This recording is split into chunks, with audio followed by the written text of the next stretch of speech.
رب السماوات والأرض وما بينهما إن كنتم موقنين لا إله إلا هو يحيي ويميت ربكم ورب آبائكم الأولين بل هم في شك يلعبون فارتقب يوم تأتي السماء بدخان مبين يغشى الناس هذا عذاب أليم.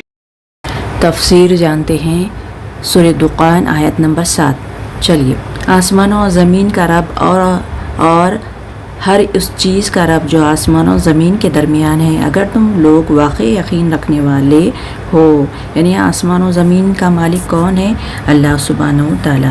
تو ابھی اس کے ورڈ ٹو ورڈ کرتے ہیں اور سمجھتے ہوئے چلتے ہیں. رب بھی رب ہے، السماوات آسمانوں کا، آسمان ساتھ ہے، والارض اور زمین کا، زمین بھی ساتھ ہے، وما اور جو بینہما، بین یعنی درمیان، ہما یہ تثنیہ ہے آسمان و زمین، بینہما درمیان ہے ان دونوں کے، ان اگر کنتم ہو تم موقنین یقین رکھنے والے یعنی آسمان و زمین کا مالک اللہ ہی ہے. ہم کو بھی یقین رکھنا چاہیے کہ ساری دنیا کا مالک اللہ ہی ہے. چلیے اب دوسری آیت لیتے ہیں. یہ آیت کیا کہہ رہی ہے؟ کوئی معبود اس کے سوا نہیں ہے، وہی زندگی عطا کرتا ہے اور وہی موت دیتا ہے. تمہارا رب اور تمہارے ان اسلاف کا بھی رب جو پہلے گزر چکے ہیں، یعنی سب کا رب اللہ ہی ہے. ورڈ ٹو ورڈ دیکھتے ہیں. لا یہ لا نفی جنس ہے، پہلے تمام معبودوں کی انکار کیا گیا.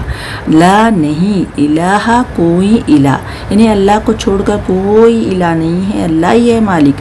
نہیں کوئی الہ برحق الا مگر ہوا، وہی ہوا کی ضمیر اللہ کی طرف جا رہی ہے.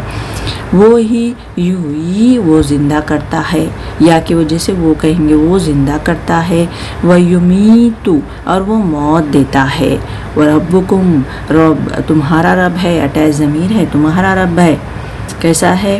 ورب اور رب ہے آبائکم یعنی تمہارے آبا و اجداد کا بھی وہی رب ہے.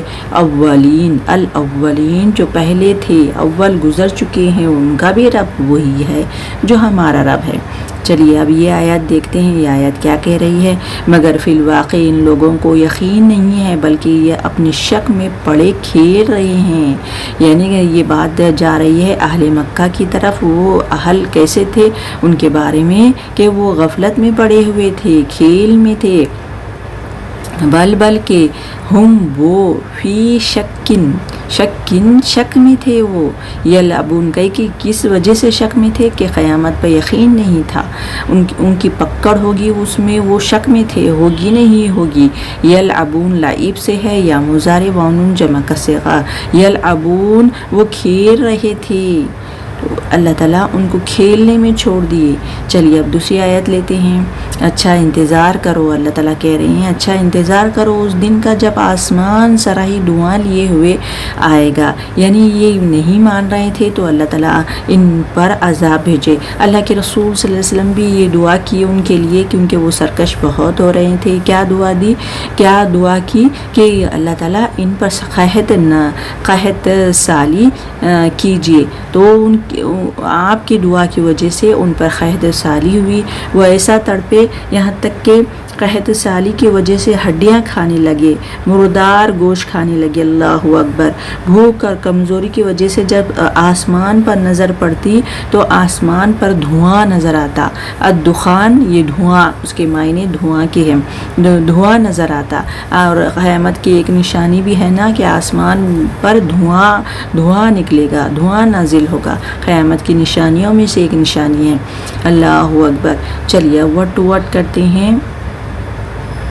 فرتقب کے پس انتظار کیجیے، یوم یعنی دن، اس دن کا جس دن کا یاتی آئے گا، السماء آسمان پر، بدخان ساتھ دھواں، دخان یہ سورے کا نام ہے، دیکھیے دخان ساتھ دھوئیں کے، مبین کھلے کھلے صاف دھوئیں کے۔